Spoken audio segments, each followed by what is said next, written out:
Well, good morning. I'm Jeff Coleman. And I'm Deborah Pinkerton. Welcome to Morning Light. Yes, welcome. Well, your child or grandchild may be just days away from that very first day of school, and you may be agonizing about which option might be right for the student in your life. The Morning Light panel will examine the school menu of options. That's right. And coming up later in the show, we will take a deeper dive into two of those choices: private Christian school or homeschool. Always a big decisions, but I don't think you can really mess this up. God is in control of even these circumstances. That is right. So when the first day of school arrives for each of Pennsylvania's 1.9 million K-12 students, fear is often lurking right alongside those normal jitters and excitement. According to a new Pew Research study, teenage students confront a range of adult-sized anxieties: depression, bullying, drug use. That's right on the top of the concerns. And that's before you even get to grades or athletic competition. Yeah, I think there's just much more anxiety nowadays. There's a lot. Yeah, really, it can be very difficult for students. Well, God created each student differently. Since the pandemic, families are becoming increasingly vocal about exploring their options, from faith-based Christian and Catholic schools to cyber and even hybrid homeschool. The list of options is certainly growing. Student safety, smaller class sizes, and alignment with faith values are just some of the factors parents are considering when it comes to school choice. We've come a long way from the zip code determining where you go to school. Parents are having more options. Right, what fits their child the best. Right. So this raises some major questions about how or when to investigate different kinds of schools. What kinds of trials are character building? And when is it time to say, hey, enough is enough, we're changing schools? These are the kinds of questions parents confront, but few seem to agree on the answers. This Morning Light panel will offer some help and hope on the eve of another school year. Pastor Dave Biser, welcome back. And I might say our viewers might find your haircut exciting today. Well, yeah. We'll get a lot of feedback. Cynthia, glad to have you. Good morning. Good morning. And Jill Huber, welcome to you. A brand new face in the Morning Light panel. Thank you. And you bring some real personal expertise on this topic. Dave, I want to begin with you. You serve a faith family at your church that has all kinds of different educational experiences. Correct. And you have parents now that are increasingly not loyal to one style or the other. Every year, evaluating, reevaluating. I'm having the conversation constantly. Yeah. You're right. And now you've got these big rocks, these very heavy, difficult things that young people are confronting. Before you even talk about school, how do you walk a family through making the right decision for them? Yeah, absolutely. Great question, because it's one that is happening all the time. We have a preschool at our church that has enrollments. We're in the mid-40s right now for preschool. We've got over 100 kids every day in the building. 100 with kids? with our early learning center. So, we're committed to the Christian education of kids. Right. But we also know that some parents are making a really hard decision about their day and how they manipulate that day with a local school district, for example, or homeschooling, or with some of the local Christian schools that we have here in the area. And my task is, how can we support you? How do we come alongside of you? No matter what that situation is, you need this church's support, and you need prayer support. Now, the biggest thing you have to do is you have to say, I am all in on the education of my kids. I'm not going to usurp that to somebody else. I'm not going to give that. So you need to, no matter what situation you choose, be fully involved, be fully engaged. So Jill, you are the principal, you are the vice principal, you are the school board, you and your husband are the school board, and you're the teacher in the front of the classroom. And to some people, that sounds crazy. But to others, they go, that's what a refreshing way not to interrupt your relationship with your child, to have one-on-one. First, how do you arrive at the decision? And then how do you do it in a way that still respects the world around you of people that don't arrive at the same conclusion? Yeah, absolutely. I think, we want to disciple our kids, right? No matter what your school choice is, you want to disciple them to love the Lord, love one another. And homeschool was that great opportunity for us to do that with our kids. And, again, we're all united in that desire to give our kids this Christian worldview. Wherever that is, it's our job as parents to disciple them in that. And so homeschool is a great fit for us to continue that. It's so fun. It's so fun. Is it stressful? Of course. Yeah. But so is parenting. But so is parenting. Right. I think the hard thing is often the right thing to do. Okay. And so Yeah. So what kind of, when you hear Pastor Biser talking about support and supporting families, what kind of support does a homeschooling family need? Like, how do we pray for you guys? Because we don't see you out because you're at work. Sure, that's a great question. And I think, again, it comes back to the body of Christ, that we're all in this together. We're united, and I think just encouraging everyone on a daily basis is going to go really far. And the homeschool community is really growing. And so we also have one another in that journey. So there are co-ops that you can join with other like-minded families. And so there really is a fantastic community. You're not doing it alone. We're not alone. Yeah. No, that's a common misconception, that we're kind of off to the side and on our own, and that's really just not the case. Cynthia, is there a change, do I sense a change in public schools, at least the tolerance level for saying, look, kids are coming with a lot of challenges. Public schools are there to support whoever comes to our door. We have no discrimination on who comes in the door. But is there a little more tolerance now for you or other teachers having a conversation about what you believe personally in your faith? Yeah.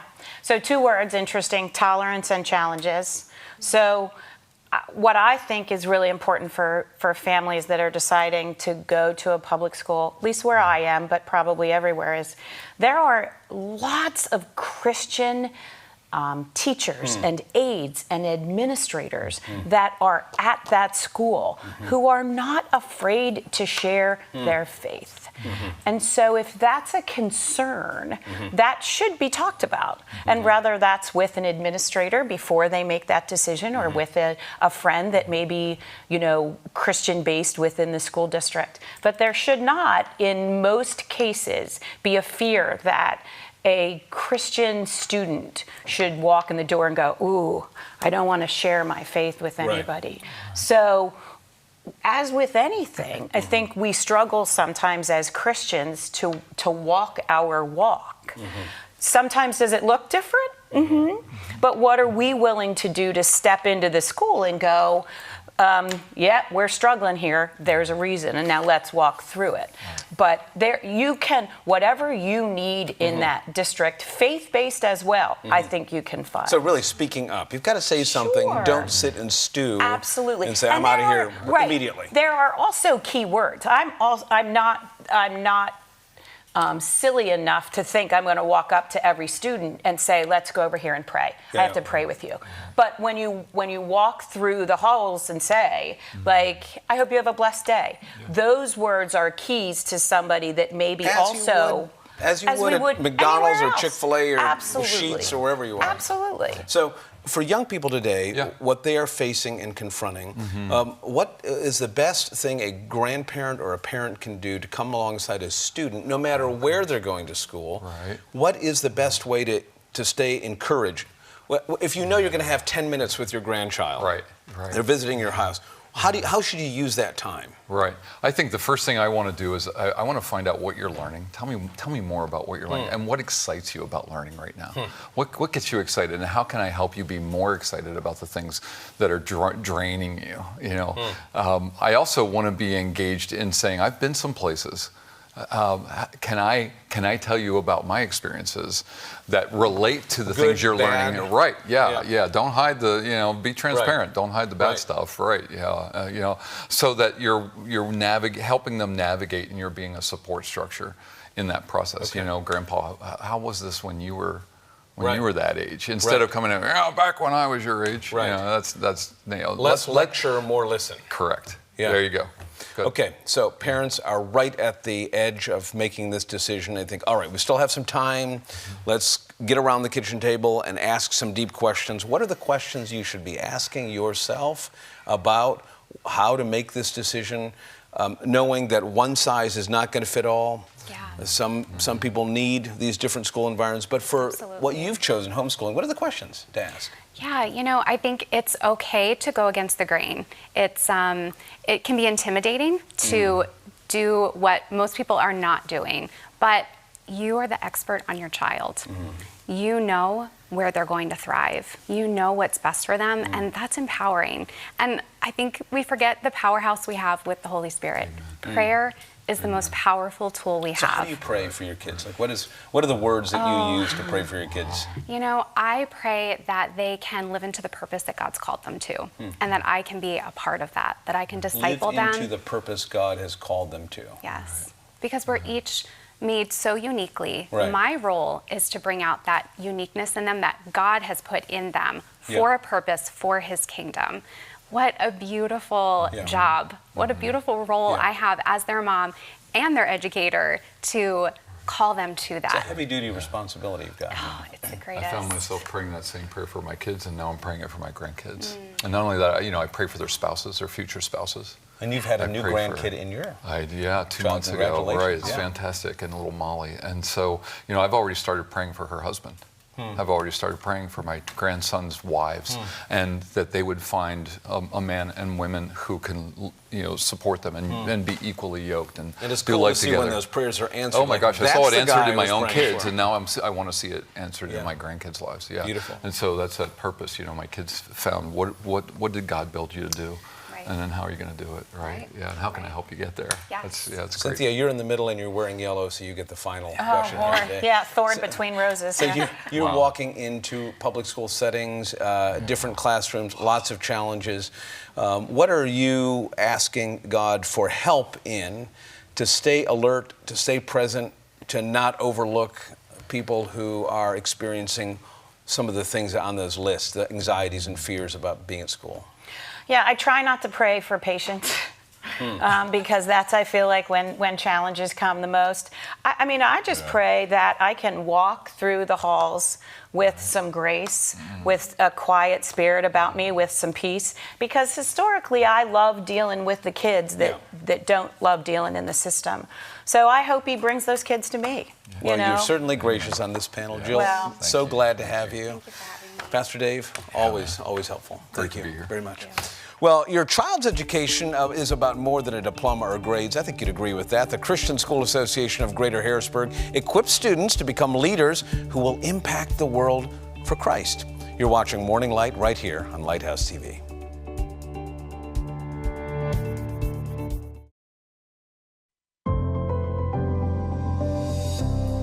Welcome back. A Christian school can provide your child with a Christ-centered education that sharpens minds, deepens faith, and develops gifts. Joining me is the president of the Christian School Association of Greater Harrisburg, Mark Seymour. Thanks for being with us. Yeah, it's great to be here today. So glad to be able to talk with you today about our schools. So thank you. So let's talk about Christian schools. Yeah, Christian schools, our slogan is excellent Christ-centered education. So if we unpack that just a little bit, and it's interesting because as I look at other schools all across the state and in our area, in our region, often you hear that, excellent Christ-centered.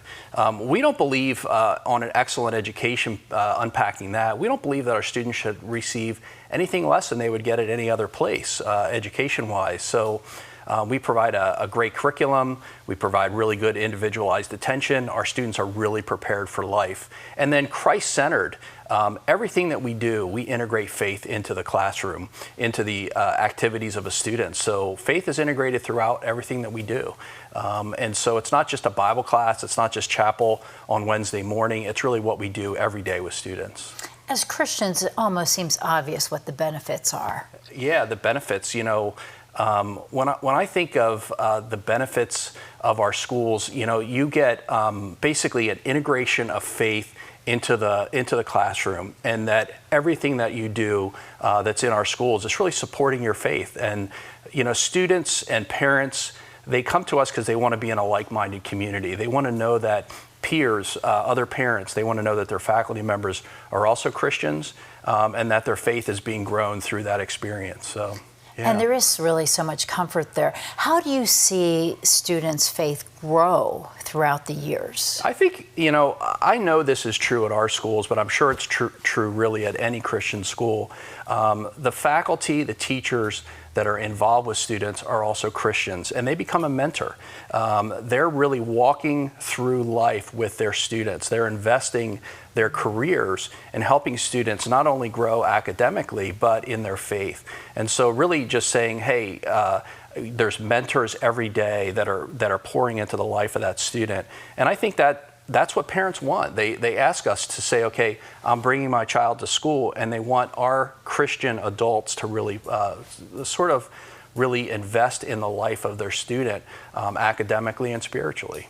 And so for our viewers who are watching who do not live in central Pennsylvania, what is the best way to find a school, a Christian school that works, that does a great job in their area? Yeah, I mean, obviously today there's a lot of information available, whether it's on the internet, it's social media, et cetera.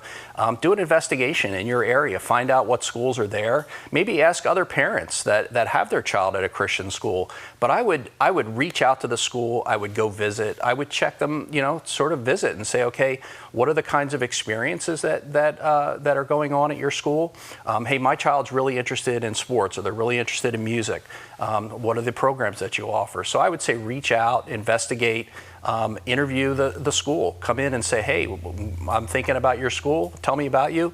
And I would look around and say, okay, what's the best fit for my student? For us, we have fairly large Christian schools, so we have over almost 1,000 students between our two schools. Maybe the child would do better in a smaller environment or a larger environment. So those are some of the things that I would encourage parents as they're looking to really investigate. And for parents who say, no, I'm going to send my child to the public school, that is how I would like to do this, how do they keep their kids on the right path? What advice do you have for them? One word that comes to mind for me is involvement. I think students, when they find their passion, get involved with it. Is that a musical program, an athletics program? Maybe it's a certain subject area. Hey, I'm really interested in foreign languages or math. I get involved in a club. We like to talk at our school about activities outside the classroom, so being involved in a sports program, a club, something like that. So I would encourage parents and students, no matter where you are, to say get involved. And then for parents to say get involved yourself. We often think of the room mom at an elementary school, but there's many other ways. For us at our schools, we have volunteers that come in at lunch, or they might do tutoring. I am sure that the public schools are offering those same opportunities. And I think if you're involved, you're able to have an influence. Another Christian in the public school environment, get involved, find a way to make an impact. Yeah, I think parents, grandparents, I think it is very key in today's day and age to really be involved with your kids in school, no matter where they're going to school. Absolutely. Yeah, really encouraging that with parents as well. Yeah. Great. Thank you so much for being with us. It's awesome to be here. Thank you for having me. You're welcome. And to learn more about the Christian School Association of Greater Harrisburg, visit csagh.org. Coming up next on Morning Light, you just heard the benefits of sending your child to Christian schools. But have you ever considered homeschooling your child? Well, the thought can be overwhelming, but it doesn't have to be. Here are the benefits next. We're back in 1 minute.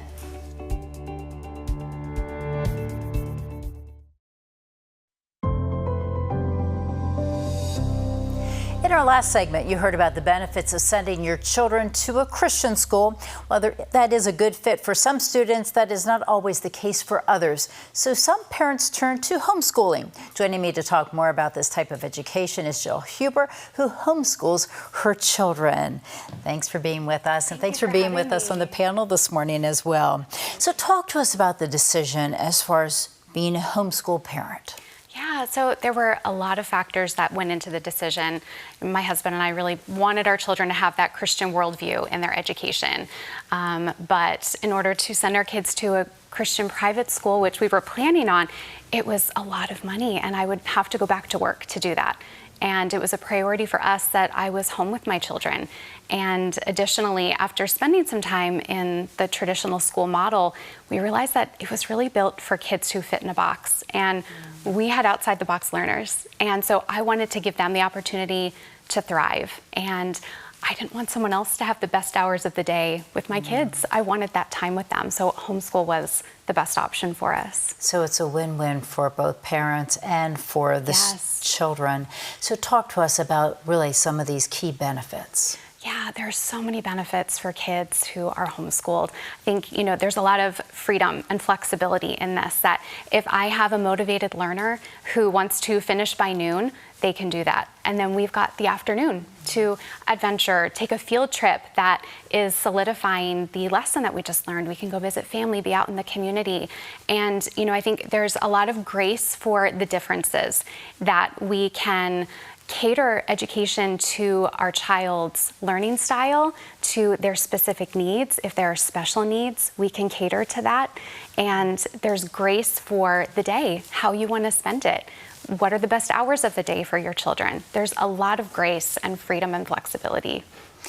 And flexibility, there are co-ops. Talk to us about co-ops. Yeah, there are so many different kinds of co-ops, especially as this homeschool movement is really growing. So there are social co-ops and academic co-ops, fine arts co-ops. And so this fall, we're actually going to be trying a fine arts co-op. And so my kids will get art classes and music lessons. They offer jujitsu and theater. My son's taking a ceramics class. And so there are so many opportunities available to homeschoolers, which is a common misconception. There really are so many resources and opportunities for us. And I think that is, as you mentioned, a misconception, because I think many parents think, well, there really isn't a lot of interaction with other children, and I do want my kids to be involved with other kids as well. Yes, yeah, and as you said, it's something that a lot of people think about homeschooling, but there are so many people homeschooling, so many opportunities to socialize and be out in the community with others. How have your children responded?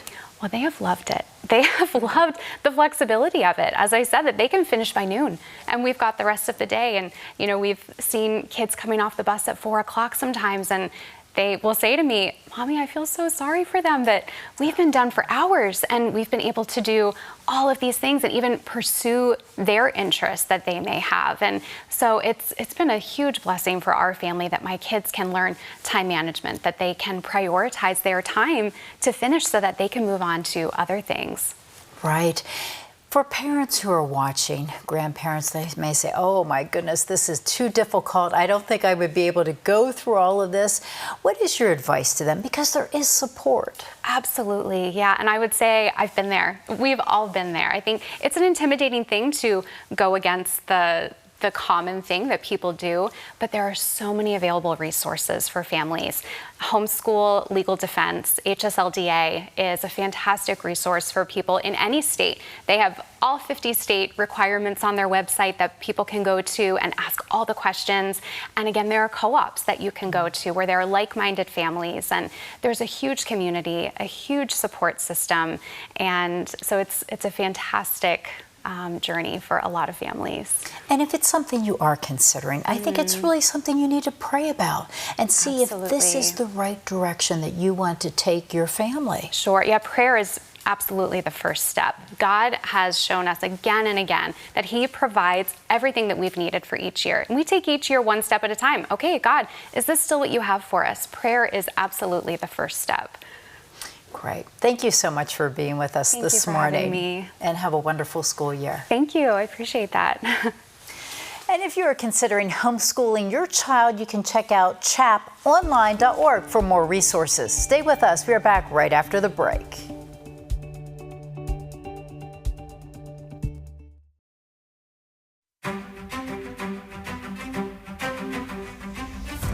Welcome back. We have some sad news to pass along to you. Diane Ippolito, the Pennsylvania State Coordinator for Moms in Prayer International, passed away on August 8th. Her funeral is on Saturday. Please lift her family up in prayer during this very difficult time.